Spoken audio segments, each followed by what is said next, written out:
Hoje eu não consumo nenhum tipo de animal por conta de um voto com Deus que eu fiz em 2020.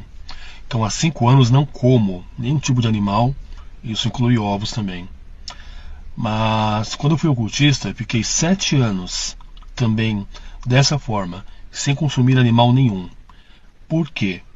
Porque havia uma doutrina, entre tantas que eu estudava, que dizia que quando você consome um animal, carne em geral, você consome parte da alma daquele animal. E aí você impede a evolução daquele animal, daquele ser, para um plano superior. Então, por conta disso, quando eu era ocultista, fiquei 7 anos, sem comer carne nenhuma, por conta dessa crença que eu tinha.